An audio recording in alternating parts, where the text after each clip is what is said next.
মুসলমান। আর দলিল কি? তো বলছে দলিলে আছে আল্লাহ পাক কোরআন পাকে বলেছেন, পবিত্র কোরআন পাক আল্লাহ সূরা ফাত্তাহর 10 নম্বর আয়াতে বলেছেন, আল্লাহ বলছেন মেহবুব যারা তোমার হাতে বায়াত করলো তারা আমি আল্লাহর হাতে বায়াত করলো, আর আমি আল্লাহর হাত তাদের হাতের উপরে। তো আল্লাহর হাত নাই তো হাতের কথা বললেন কেন? কোরআন পাকে ওয়াজহুল্লাহ আল্লাহর চেহারার কথা আছে, তো চেহারা যদি নাই তো চেহারার কথা আসলো কি করে? কোরআন পাকে আছে আল্লাহ জাহান্নামীদেরকে জাহান্নামে দিয়ে জাহান্নাম বলবে আল্লাহ আরো দাও, পেট ভরেনি। তো আল্লাহ নিজের কুদরতি পাও জাহান্নামে রেখে দিবে। তো পাও যদি না থাকে তো আল্লাহ কি রাখবে? তো আল্লাহর হাত পাও আছে কিন্তু আল্লাহর মতন আছে, নাউজুবিল্লাহ বলবেন না। কিন্তু প্রত্যেক তাফসীরের কিতাব আজ থেকে 1450 বছরে যত তাফসীরের কিতাব লেখা হয়েছে কোরআন পাকের, সাহাবী তাবেঈ ইমাম মুজতাহিদিন সালফে সালেহিন সবাই বলেছেন কোরআনে যেখানে আল্লাহ হাত শব্দ ব্যবহার করেছে, আঙ্গুল শব্দ ব্যবহার করেছে, চেহারা শব্দ ব্যবহার করেছে, পা শব্দ ব্যবহার করেছেন, এই শব্দগুলি দিয়ে আল্লাহ পাক নিজের কুদরতকে বুঝিয়েছেন। জোরে বলেন সুবহানাল্লাহ। আর তাফসীরে মাতুরিদির মধ্যে লেখা আছে যে কোন ব্যক্তি যদি এইগুলো আয়াত নিয়ে আল্লাহর আকার আকৃতি মানে ও মুসলমানই না, হিন্দুদের মতন কাফির হয়ে যায়। তো এরা হিন্দুদের মতন, এদের আকীদা আল্লাহর হাত পা সব আছে। হিন্দুরা মনে করলো কি যে আল্লাহ তো পাওয়ারফুল লাগবে, গড ভগবান শক্তিশালী, তোমার 4টা হাত বানিয়ে দাও, 6টা হাত বানিয়ে দাও, তো দেখবেন একটা মূর্তির 6টা 8টা করে হাত আছে। তো এরকম এরা হিন্দুর মতন আল্লাহর হাত পাও সব বানিয়ে দিল। তাই এদের থেকে নিজের ইমানকে বাঁচিয়ে রাখতে হবে বিরাদর ইসলাম। আপনাকে যদি দেখাই তো সারা রাত্রি হয়ে যাবে। এই কিতাবটার নাম হচ্ছে তাফহিমাত। কি নাম কিতাবটার? 4 খণ্ডে বিভক্ত। কত খণ্ডে? 4 খণ্ড। আমি একটি খণ্ড নিয়েছি, প্রথম খণ্ড দেখেন এখানে আউয়াল লেখা আছে। কিতাবটার নাম হলো তাফহিমাত। লেখকের নাম কি? মাওলানা সৈয়দ আবুল আলা মওদুদি, আহলে হাদিসদের সবচাইতে বড় আব্বা, সবচাইতে বড় আব্বা, গুরু আবুল আলা মওদুদি। আলা মানে সবচাইতে বড়, আর আবুল মানে বাপ, ওই যে সবচাইতে বড় বাপ। নাউজুবিল্লাহ বলেন। সবচাইতে বড় বাপ তো আদম আলাইহিস সালাম, তাই না? আমরা আলা হাজরত বললে পেটে ব্যথা, আর ওর বাপকে আলা লিখে রেখেছি। তো যাই হোক, এই কিতাবের পৃষ্ঠা নাম্বার 13 মধ্যে কি লিখছে দেখেন। পৃষ্ঠা নাম্বার 113। 113 পৃষ্ঠার মধ্যে আহলে হাদিসদের গুরু আবুল ওলা মওদুদি লিখছেন, 113 পৃষ্ঠার মধ্যে কি লিখছেন? সব जगह अल्लाह के रसूल अल्लाह की किताबें लेकर आए और बहुत मुमकिन है कि बुद्ध, कृष्ण, राम, कन्फ्यूशियस, जरदश्त, मानी, सुकरात, फीशा, गौरास वगैरहुम उन्हीं रसूलों में से हो। মানে ইনি বলছেন যে সব জায়গাতে আল্লাহর নবী রাসূলগণ আল্লাহর কিতাব নিয়ে এসেছেন, আর এটাও সম্ভব যে কৃষ্ণ, রাম, শঙ্কর, লক্ষ্মণ, বৌদ্ধ এরা সব আল্লাহর নবী। নাউজুবিল্লাহ বলবেন না। এতদূর পর্যন্ত লিখেছে, বহু সম্ভব লিখেছে। আর নুজুলুল আবরার কিতাব, লেখকের নাম হচ্ছে নবাব সিদ্দিক হাসান খাঁ গোপালী, হাত ঝাড়ুয়াদের বড় বাপেরও বাপ, মানে ওই আরো বাপ। নবাব সিদ্দিক হাসান খাঁ গোপালী আহলে হাদিসদের ইমাম, তিনি নুজুলুল আবরার কিতাবের মধ্যে লিখছেন যে রাম, কৃষ্ণ, লক্ষ্মণ, বৌদ্ধ, জৈন এরা সব আল্লাহ পাকের নেক নবীগণের মধ্যে, এবং ইনাদের উপরে ঈমান নিয়ে আসা ওয়াজিব। বর্ণাউজুবিল্লাহ। রাম আল্লাহর নবী, ঈমান নিয়ে আসা ওয়াজিব। শঙ্কর আল্লাহর নবী, ঈমান নিয়ে আসা ওয়াজিব। এদেরকে যদি আপনি নবী না মানেন তো আপনি মুসলমানই না। নাউজুবিল্লাহ বলবেন না। তো কাকে কাকে নবী বানিয়ে দিয়েছেন? ধর্মকে ওর বাপের হটল মনে করেছে। অনেক কিতাব আছে বাবজি, দেখাতে গেলে সারা রাত্রি চলে যাবে। তো একটি কথা আপনাদেরকে আমি বুঝাতে চাই, আমার উদ্দেশ্য হচ্ছে এরা এত নবীর গুস্তাখি করেছেন। আরো আমার কাছে কয়েকটি কিতাব আছে, শুধু আকীদাটি বলে দিচ্ছি। আশরাফ আলী থানভী, ইনি হচ্ছেন দেওবন্দীদের গুরু। কিতাবের নাম হিফজুল ইমান। হিফজুল ইমান কিতাবের মধ্যে লিখছে যে নবী পাক যদি কিছু গায়েব জানে, যাতে নবী পাকের কি বিশেষতা, এইরকম কিছু গায়েব যেরকম নবী জানে, তো প্রত্যেক পাগলও জানে, প্রত্যেক বাচ্চাও জানে, প্রত্যেক জীব জন্তুও জানে। বলেন নাউজুবিল্লাহ। মানে নবী যতটুকু গায়েব জানে ততটুকু প্রত্যেক পাগল, বাচ্চা, জীব জন্তু, পশু পাখিও জানে। আর ঈমান আছে, আর ঈমান থাকবে। আর তাহজিরুন নাস কিতাবের মধ্যে দেওবন্দ মাদ্রাসার প্রতিষ্ঠাতা কাসিম নানতবী সাহেব তাহজিরুন নাস কিতাবের 12 নম্বর পৃষ্ঠার মধ্যে লিখছেন যে আমাদের নবীর পরে যদি নতুন নবী জন্ম নেয় তো আমাদের নবীর শেষ নবী হওয়াতে কোনো ব্যাঘাত ঘটবে না। বলেন নাউজুবিল্লাহ। তো আমাদের নবীর পরে যদি নতুন নবী জন্ম নেয় বাপজি, তো শেষ নবী হওয়াতে ব্যাঘাত ঘটবে কি ঘটবে না? কোরআন মিথ্যা হবে কি হবে না? হাদিস মিথ্যা হবে কি হবে না? কোরআন যদি মিথ্যা হয় তো আল্লাহকে মিথ্যা বলতে হবে, হাদিস যদি মিথ্যা হয় তো রসুলকে মিথ্যা বলতে হবে। তো না কোরআন মিথ্যা, না আল্লাহ মিথ্যা, না হাদিস মিথ্যা, না রসুল মিথ্যা, যে এই কথা বলেছে ওই হচ্ছে পাকা মিথ্যা। আমার সঙ্গে একজনের ফোনে মানে বাহাস হলো এই এবাদতকে নিয়ে, এবাদতকে নিয়ে। ওর বাড়ি হচ্ছে বীরভূম। আমার বক্তব্যের আগেও এই বিষয় হয়েছে, ফোন করে বলছেন যে আমাদের ইমাম, আমাদের বড় আলিম, আমাদের বুজরুগ আকাবির কাসিম নানতবী সাহেব লিখেছেন যে আমাদের নবীর পরে যদি নতুন নবী জন্ম নেয় তো আমাদের নবীর শেষ নবী হওয়াতে কোনো তফাৎ পড়বে না, তফাৎ ঘটবে না। তো এটা কি করে আপনি কুফর বলছেন? তো আমি বললাম শুনেন, আপনার যদি একটা চোখ কানা করে দেওয়া হয় তো দৃষ্টিতে তফাৎ পড়বে কি পড়বে না? দৃষ্টিতে ব্যাঘাত ঘটবে কি ঘটবে না? আপনার যদি একটা ট্যাঙ্ক ভেঙে দেওয়া হয় তো চাল চলনে ব্যাঘাত ঘটবে কি ঘটবে না? আমি ওয়াহাবিকে বলছি যে আপনি ধরেন আমার বাড়ি ঘুরতে আসলেন আর বাজারে নিয়ে গিয়ে আপনাকে উলুঙ্গা করে সকলের সামনে পিটে দিলাম, তো আপনার ইজ্জতে কমতি হবে কি হবে না? তো এখানে কেন কমতি হবে? তো নবীর পরে নতুন নবী জন্ম নেওয়া সম্ভব যে মনে করে ও মুসলমান, এই সমস্ত চুরি আলা হযরত রাহমাতুল্লাহ আলাইহি মানুষের সামনে উপস্থাপন করে দিয়েছেন, মানুষের সামনে ধরিয়ে দিয়েছেন। আর এদের সমস্ত চুরিকে আলা হযরত রাহমাতুল্লাহ আলাইহি নিয়ে আপনার মক্কা মদিনার ইমামদের সামনে পেশ করলেন যে এই ভারতের কাঠমোল্লারা আল্লাহ রসুলের সামনে এইরকম গুস্তাখি করেছেন। তো আরবের মৌলবীরা বলেছিল যারা নবীর ব্যাপারে এইরকম আকীদা বানিয়েছে, আল্লাহকে মিথ্যাবাদী বলেছে, এরা কোনোদিন মুসলমান না, আর এদেরকে যারা অনুসরণ করে চলবে তারাও কোনোদিন মুসলমান হবে না। বলেন সুবহানাল্লাহ। কোনোদিন মুসলমান। আসল এইগুলো হলো বিদাতি আকীদা, নতুন নতুন আকীদা বিদাতি। আর ফাতোয়া শামির মধ্যে লেখা আছে কি নতুন নতুন আকীদা তৈরি করা হচ্ছে বিদআত। নবীকে মোহাব্বত করার পদ্ধতি যুগে যুগে চেঞ্জ হতে পারে, জালসার পদ্ধতি চেঞ্জ হয়নি বাবজি। এইরকম জালসা নবী বা কোনো সাহাবীর জামানায় ছিল? মাদ্রাসা এরকম ছিল? একটা হস্টেল মাদ্রাসা দেখান আবু বকর সিদ্দিকের কোন মাদ্রাসা ছিল? তো ইলম অর্জন করার, জালসা করার, এমনকি যে মসজিদের পদ্ধতি চেঞ্জ হয়ে গেছে। নবী পাকের জামানাতে সামনে যে মিম্বার হয় ওই মিম্বার ছিল না, নবী পাকের জামানাতে মসজিদে কোনো মিনার ছিল না। তো মসজিদ তৈরি করারও পদ্ধতি চেঞ্জ হয়ে গেছে। তো এইগুলো জিনিস বিদাতের মধ্যে পড়ে না। বিদাত কি? যে জরুরিয়াতে দ্বীন থেকে হটে গেল, নতুন আকীদা তৈরি করলো কোরআন হাদিসের বিপক্ষে। তাই এইগুলো আকীদা যে রাম, শঙ্কর, লক্ষ্মণ এরা আল্লাহর নবী, এটা হচ্ছে বিদাতি আকীদা। নবীর সম্মান বড় ভাইয়ের মতো করতে হবে, এটা হচ্ছে বিদাতি আকীদা। নবী, ওলি, জিন, শয়তান সব বরাবর, এটা হচ্ছে বিদাতি আকীদা। নবীর জ্ঞান চাইতে শয়তানের জ্ঞান বেশি, এটা হচ্ছে বিদাতি আকীদা। নবীর মতন জ্ঞান পশু পাখি পাগল জীবজন্তুর কাছে, এটা বিদাতি আকীদা। নবীর পরে নতুন নবী জন্ম নিলে আমাদের নবীর শেষ নবী হতে ব্যাঘাত ঘটবে না, এইগুলো হচ্ছে বিদাতি আকীদা। তাই 72 বিদাতি জাহান্নামী ফিরকা থেকে আহলে সুন্নাত ওয়াল জামাতকে আল্লাহ পাক এবং পবিত্র রেখেছেন। বলেন আল্লাহুম্মা আমিন। এবং আল্লাহ সকলের ঈমান ও আমলের হেফাজত করেন। কে দিয়েছেন?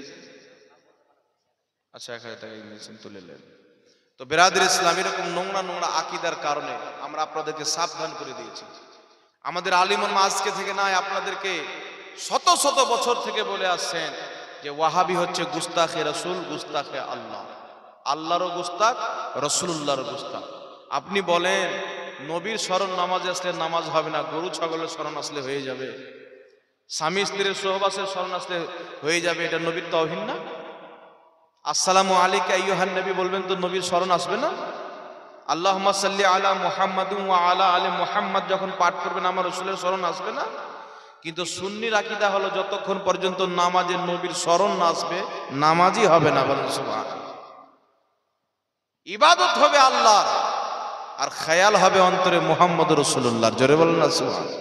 অন্তরে নবীরও আদব থাকবে, আল্লাহরও আদব থাকবে। ওই নামাজটিকে আল্লাহ নিজের দরবারে গ্রহণ করবে এবং কবুল করবে। এইবার চলে আসেন বিরাদর ইসলাম, রসুলের পাক সাল্লাল্লাহু তাআলা আলাইহি ওয়া আলিহি ওয়াসাল্লামের মহব্বত, উনার আদব, আজকে সারা পৃথিবী যদি খুঁজেন তো একটি জামাতের মধ্যে পাবেন, যেটি হচ্ছে আহলে সুন্নাত ওয়াল জামাত। তাই নিজের সন্তানকে নবীর প্রতি সালাত ও সালাম পাঠ করতে শিখাতে হবে, নবীর মিলাদ পালন করতে শিখাতে হবে। নবী পাকের মহাব্বতে যখন জুলুসে যাবে, সালাত ও সালাম পাঠ করবে, ওনার গুণগান শুনবে, আপনার সন্তান কোনোদিন নবী পাকের বিপক্ষে কথা বলবে না, নিজের জবান দিয়ে রাসূলুল্লাহর গুস্তাখি কোনোদিন বের করবে না। তাই বিরাদর ইসলাম, আল্লাহ পাক সকলের ঈমান ও আমলের হেফাজত করুক। সকলে পড়ুন আল্লাহুম্মা আমিন। একবার দুরূদ শরীফ পাঠ করেন, আল্লাহুম্মা সাল্লি আলা। তারা বলেন নবীর সঙ্গে কি করা হবে কবরে, নবী জানেন না? আমার নবী বলেননি তিনটি প্রশ্ন করা হবে, উত্তর যদি না দিতে পারেন তো জাহান্নামের মানে হয়ে যাবে, অংশ হয়ে যাবে কবর, আর উত্তর যদি দিয়ে দেন তো জান্নাতের বাগান হয়ে যাবে। আমার নবী বলেনি? তো এ বলছেন নবী তো নিজের খবর জানেন না। আর শুধু লেখেনি, মৌলবি বলছেও যে নবী তো নিজেই ভাল ভাল করে তাকিয়ে থাকবে, আমার নেকির পাল্লা ভারী হচ্ছে না গুনহার পাল্লা ভারী হচ্ছে। বলেন আমার নবীর গুনাহ আছে? আর ওই ইহুদি বিন খ্রিস্টানের লোক বক্তব্য শুনছে মানুষ, কিছু যুবক, আর মনে করছে যে কত বড় পীর পেয়ে গেছি, কত বড় আল্লামা পেয়ে গেছি। আর ওই মোল্লা বলছে নবী নিজেই ভ্যাল ভ্যাল করে থাকবে তাকে মিজানে পাল্লা, যে আমার নেকির পাল্লা ভারী হচ্ছে না গুনহার পাল্লা। আর শরীয়ত বলছে কেউ যদি নবীর গুনহা মানে ও কাফির, কারণ আল আম্বিয়াও মাসুমুন, প্রত্যেক নবী হচ্ছে মাসুম। সুবহানাল্লাহ বলেন।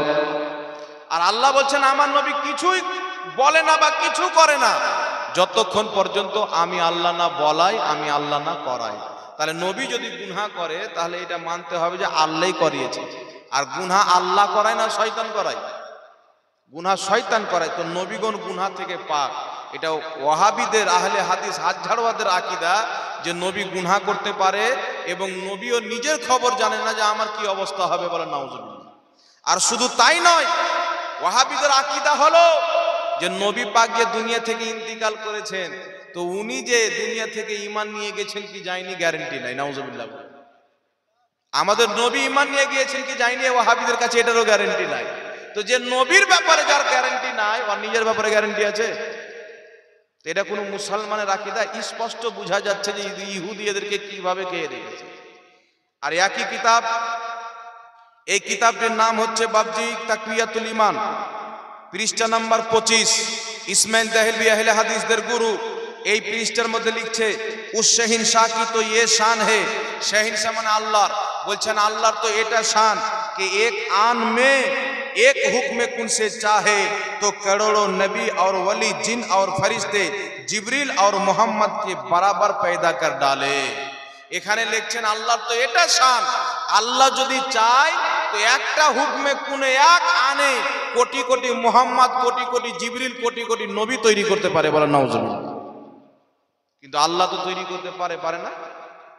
অবশ্যই পারে, কিন্তু এখানে নবীর বেয়াদবি হয়েছে। কেন বেয়াদবি হয়েছে? আমি যদি বলি যে আল্লাহ যদি চাহে তো কোন শব্দের দ্বারাই প্রত্যেক ওয়াহাবি যাদের এটা আকীদা তাদেরকে কুত্তা বানিয়ে দিবে।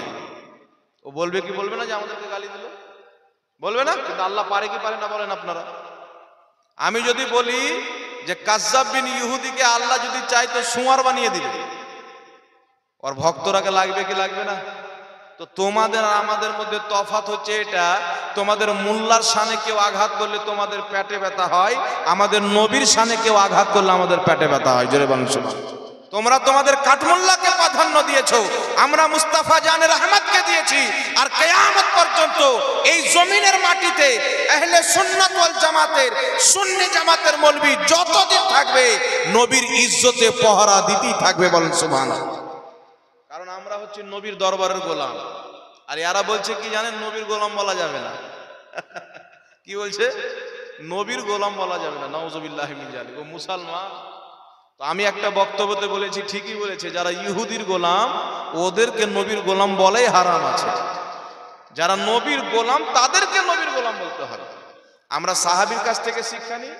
একটি কিতাব আছে আল কওলুল বাদী, ওই কিতাবের মধ্যে হাদিস হযরতে আব্দুল্লাহ ইবনে উমর, হযরতে উমরের ছেলে আব্দুল্লাহ আর ইমামে হুসাইন রাদিয়াল্লাহু তাআলা আনহু খেলাধুলা করছেন। তো খেলাধুলা করতে করতে কোনো কথাতে দুইজনের মধ্যে রাগারাগি হয়েছে।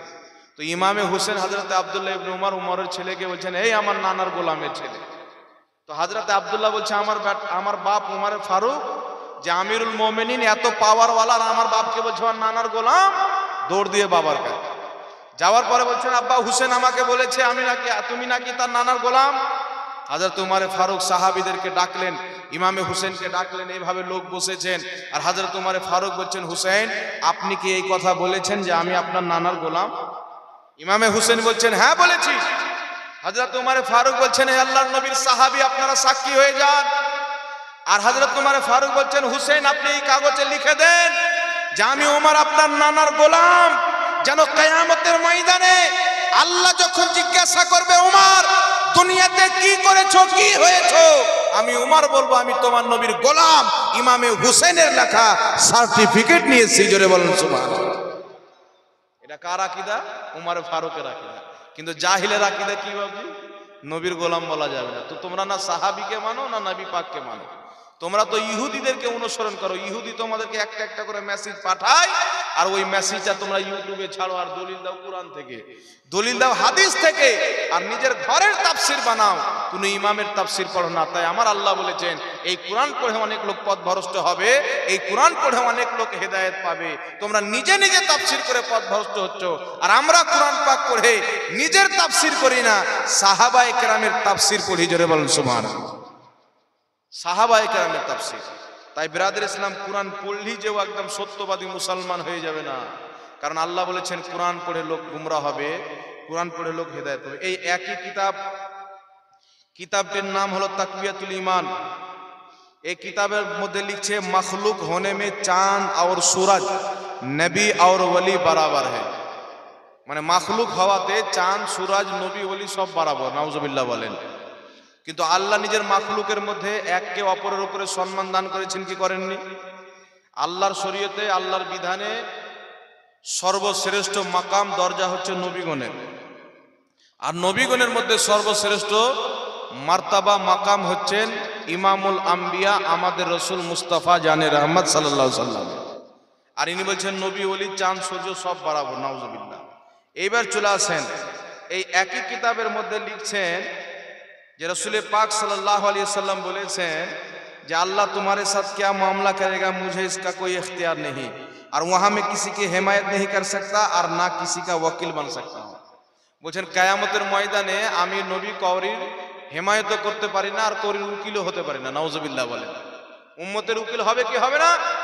বুখারী শরীফের মধ্যে হাদিস, সবাই ইমানদার মুসলমান ছুটে ছুটে বিভিন্ন নবীর কাছে যাবেন, প্রত্যেক নবী বলবেন ইজহাবু ইলা গায়রি, আমার দ্বারাই হবে না, অন্য কাউরির কাছে যাও।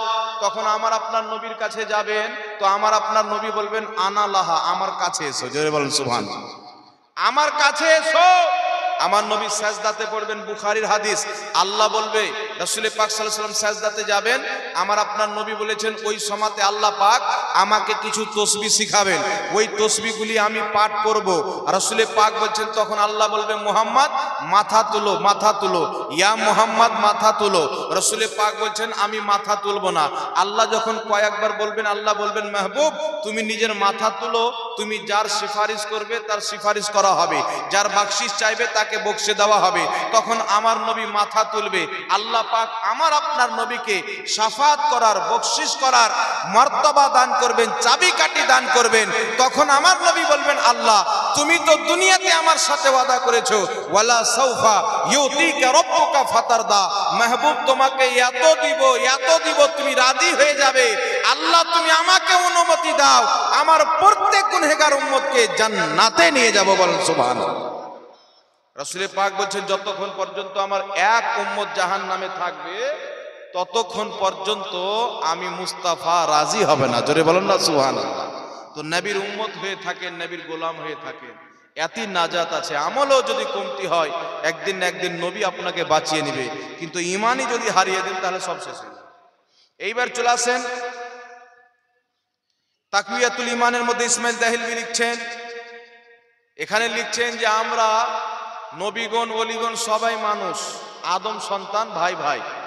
তো নবীগণকে আল্লাহ বেশি সম্মান দিয়েছেন, তো নবীগণ বড় ভাই, আমাদেরকে কম সম্মান দিয়েছেন, তো আমরা ছোট ভাই। তো নবীর সম্মান বড় ভাইয়ের সমতুল্য করতে হবে, এর বেশি করলে শিরিক হবে। বলে নাউজুবিল্লাহ। কি বুঝলে? যে নবীগণ আমরা সবাই আদম সন্তান, তো আমরা সব ভাই ভাই হলাম, নবীগণ বেশি সম্মানিত বড় ভাই, আমরা কম সম্মানিত তো ছোট ভাই, তো নবীর সম্মান বড় ভাইয়ের মতো করতে হবে। তো আবু জেহেল কি আদম সন্তান না? আবু লাহাব কি আদম সন্তান না? তো আবু লাহাব আর গায়ের মুকাল্লিদ আহলে হাদিস ভাই ভাই, আবু জেহেল আর ওয়াহাবি ভাই ভাই হলো কি হল না? ওর কায়দা অনুযায়ী, ওর নিয়ম অনুযায়ী। কিন্তু আমাদের নবীকে জিজ্ঞাসা করেন যে আপনার সম্মান কি বড় ভাইয়ের সমতুল্য করব? তো আমার নবী বলছেন, বুখারী শরীফ প্রথম খণ্ডর প্রথম অধ্যায়ের মধ্যে হাদিস, মিশকাত শরীফ বাবুল ঈমান ঈমানের অধ্যায়ের মধ্যে হাদিস, রাসূলে পাক বলছেন, লা ইউমিনু আহাদুকুম হাত্তা আকুনা আহাব্বা ইলাইহি মিন ওয়ালিদিহি ওয়া ওয়ালাদিহি ওয়ান নাসি আজমাইন। আমার আপনার নবী বলছেন, অতক্ষণ পর্যন্ত কেউ ঈমানদার হবে না যতক্ষণ পর্যন্ত নিজের বাপ চাইতে বেশি, মা চাইতে বেশি, ছেলে মেয়ে চাইতে বেশি, সমস্ত মানুষ চাইতে বেশি যে আমি নবীকে না ভালোবাসবে, সে ঈমানদার হবে না। জোরে বলেন সুবহানাল্লাহ। তাহলে কি বুঝতে পারলেন? যে নবীর মোহাব্বত বাপের চাইতে বেশি, রসুলের মোহাব্বত মা চাইতেও বেশি, রসুলের মোহাব্বত সন্তান সন্তানি চাইতে বেশি, রসুলের মোহাব্বত পীর ওলি চাইতে বেশি, রসুলের মোহাব্বত সাহাবা চাইতে বেশি, রসুলের মোহাব্বত আল্লাহর পরে সব চাইতে বেশি। জোরে বলেন সুবহানাল্লাহ। এবার চলে আসেন বিরাদর ইসলাম, এক কিতাব হলো, এই কিতাবটার নাম হচ্ছে সিরাতে মুস্তাকিম, দারুল কিতাব দেওবন্দ ইউপির ছাপ। আমি কিতাবের হাওয়ালা দিচ্ছি, কেউ যদি বলে যে কার কিতাব দেখিয়ে দিয়েছেন, তো ওকে বলবেন যে তাহলে বলে দাও যে তাকবিয়াতুল ঈমান লিখেছে ও জাহান্নামী, বলে দাও যে যে লিখেছে ও জাহান্নামী, এটা বলে দাও। সিরাতে মুস্তাকিম লেখকের নাম হচ্ছে ইসমাইল দেহলভী, একই লেখক, আহলে হাদিসদের গুরু। এই কিতাবের পৃষ্ঠা নাম্বার 48-এর মধ্যে লিখতেছে যে নামাজের মধ্যে যদি জেনার স্মরণ চলে আসে, স্বামী স্ত্রীর মিলনের স্মরণ চলে আসে, কোনো অসুবিধা নাই। গরু ছাগলের স্মরণ চলে আসে তবুও নামাজ হয়ে যাবে, কিন্তু আমাদের নবীর যদি স্মরণ আসে তাহলে শিরিক হবে, নামাজ হবে না। জি ভাই, কোন ইহুদি খ্রিস্টান পর্যন্ত লিখতে পারেনি, আর আহলে হাদিসদের গুরু লিখেছে। আর আজকে আমাদের সমাজের কিছু যুবক কি মনে করে, এই বাপরে হাদিস পড়ে খুব ভালো ভালো কথা বলে, কিন্তু আমার নবী বলেছেন কিয়ামতের পূর্বে এমন কওম বের হবে, খুব মুখে মিষ্টি মিষ্টি কথা বলবে, ওর কথা শুনে মানুষ মনে করবে আর মতন সত্য তো পৃথিবীতে কেউ আসেনি, আর লোক ওর দিকে ঝুঁকবে, কিন্তু ও এমন ভাবে দিন থেকে বেরিয়ে যাবে যেমন তীর কামান থেকে বেরিয়ে যায়। বলেন সুবহানাল্লাহ। আমার আপনার নবী মালে গনিমত বন্টন করছেন। গনিমতের মাল কাকে বলে জানেন? কাফির মুসলমান যুদ্ধ করতে গেল, কাফির মরে গেল, ওদের সামানগুলি বেঁচে গেল, ওগুলোকে বলে মালে গনিমত। আর মালে গনিমত মুসলমানদের জন্য আল্লাহ হালাল করেছেন, আমার নবী বন্টন করছেন। তো যারা বদরি সাহাবী তাদেরকে 2 হিস্সা দিচ্ছেন, যারা বদরের যুদ্ধতে ছিলেন না তাদেরকে 1 হিস্সা দিচ্ছেন। তো একজন ব্যক্তি দাঁড়ালো, যার নাম হলো জুলখায়সরা। দাঁড়ার পরে বলছেন, ইয়া রাসূলুল্লাহ ইত্তাকিল্লাহ, হে আল্লাহ রসুল আপনি ইনসাফ করেন, আল্লাহকে ভয় করেন। আমার নবীর চেহারা লাল হয়ে গেল, আমাকে ইনসাফের কথা বলছো? আমি মুস্তাফা জমিনে ইনসাফ প্রতিষ্ঠিত করতেছি। জোরে বলেন সুবহানাল্লাহ। হযরতে ওমর ফারুক আশিকে রাসূল ছিলেন, তলোয়ার বের করে বলছেন, ইয়া রাসূলুল্লাহ আমাকে অনুমতি দেন, যেই জুলখায়সরা আপনাকে ইনসাফের কথা বলেছে, আল্লাহকে ভয় করার কথা বলেছে, আমি ওমর তার গর্দান উড়িয়ে দেব। জোরে বলেন সুবহানাল্লাহ। হযরত ওমর ফারুক যখন এই কথা বললেন, ওই জুলখায়সরা যেতে লাগলো। তো আমার নবী বললেন, উমর একে চিনে নাও, এর নাসল কিয়ামত পর্যন্ত থাকবে, এরা যুগে যুগে বের হবে শেষ হয়ে যাবে, বের হয়ে যাবে শেষ হয়ে যাবে, আর কিয়ামতের পূর্বে এদের সংখ্যা ব্যাপকভাবে বাড়বে, আর এদের সঙ্গী লাস্টে দাজ্জালের সাথে হবে। ওই জুলখায়সরার ব্যাপারে তার হাদিসের সারার মধ্যে লেখা আছে, সে 1 রাকাত 2 রাকাত না, রাতে 300 রাকাত নফলি নামাজ পড়তেন। কত রাকাত? 300 রাকাত নফলি নামাজ পড়তেন। আর সারা রাত ইবাদত করার কারণে তার পাগুলি শুরু হয়ে গেছিল, পাতলা হয়ে গেছিল, রগগুলি বেরিয়ে গিয়েছিল। আর সে যখন যেতে লাগলো, বলছেন উমর চিনে নাও, এদের নামাজ এত থাকবে যে তোমার নামাজকে উমর এর নামাজের সামনে তুমি হালকা মনে করবে, তার রোজার সামনে তোমার রোজাকে তুমি হালকা মনে করবে। এরা জাহিরে এত সুন্দর হয়ে থাকবে, মানুষ এদের ধোকায় পড়বে, কিন্তু ওয়া হাকিকাতান কিলাবুন নার, আসলে এরা জাহান্নামের কুকুর থাকবে। আর এরা দিন থেকে এমন ভাবে বেরিয়ে যাবে যেমন তীর কামান থেকে বেরিয়ে যায়। বলেন নাউজুবিল্লাহ। যেমন তীর কামান থেকে বেরিয়ে যায়। তাই বিরাদর ইসলাম, নামাজ দেখবেন খুব কপালে বড় বড় ঘাটটা, কিন্তু না আল্লাহর ব্যাপারে আকীদা জানে না, রাসূলুল্লাহর ব্যাপারে আকীদা জানে না। কি আকীদা? ওদের মধ্যে নবীর গুস্তাখি করলে কোনো তওবা নাই। চিন্তা করেন যে নবীগণকে আল্লাহ কোরআনে মুসলমান বলেছেন, আমরা যখন ধরলাম ওর কর্তব্য কি ছিল? আমাদের ধরার আগে ওদের মৌলবীর ধরার কর্তব্য ছিল যে নবীগণ মুসলমান, আর তুই ইহুদি বলেছিস, তওবা কর, তোর বউ তালাক হয়ে গেছে, ওকে ফতোয়া দিতে হতো কি হতো না? তো এদের মধ্যে তো কেউ মুসলমান না, তো ফতোয়া কে দিবে? ওদের তো ধর্মই হলো নবীর গুস্তাখি করো, আহলে হাদিস হয়ে যায়। নবীর বেয়াদবি করো, চলে এসো আমাদের দিকে। যে রাসূলুল্লাহর গুস্তাখি করবে, বেয়াদবি করবে, সেই হলো ওয়াহাবি। ওদের ধর্ম হচ্ছে ওটা। আর আমাদের আহলে সুন্নাত ওয়াল জামাতের মাযহাব হলো নবীর গুস্তাখি করনেওয়ালা তোমার যদি আপন বাপ হয়, তোমার যদি আপন মা হয়, তোমার যদি জন্মদাতা ভাই হয়, তাকে ত্যাগ করে তালাক দিয়ে তুমি আলাদা হয়ে যাও। জোরে বলেন সুবহানাল্লাহ। আর এটা আল্লাহ কোরআন পাকে বলেছেন যে হে ঈমানদার, তোমার বাপ বা তোমার ভাই যদি ঈমান আনার পরে কুফরিকে পছন্দ করে, তাদের সাথে তোমার কোনো আত্মীয়তা নাই। জোরে বলেন সুবহানাল্লাহ। এই একই কিতাবের মধ্যে পৃষ্ঠা নাম্বার 276 মধ্যে ইসমাইল দেহলভী আহলে হাদিসদের গুরু লিখছেন, ইসমাইল দেহলভী ছিল সৈয়দ আহমদ রায়বারেলির মানে মুরিদ, ওদের গুরু ছিল, পীরের মুরিদ। আর সে লিখেছে যে আমার পীর আল্লাহর সঙ্গে হাত ধরে কথা বলতো। বলেন নাউজুবিল্লাহ। আপনি জানেন এদের আকীদা আল্লাহর হাত আছে, আল্লাহর আঙ্গুল আছে, আল্লাহর পাও আছে, নাক আছে, মুখ আছে, পায়ের আঙ্গুল আছে, কুনি আছে। যেমন মানুষের আকার আকৃতি আছে, আল্লাহরও আছে। বলেন নাউজুবিল্লাহ।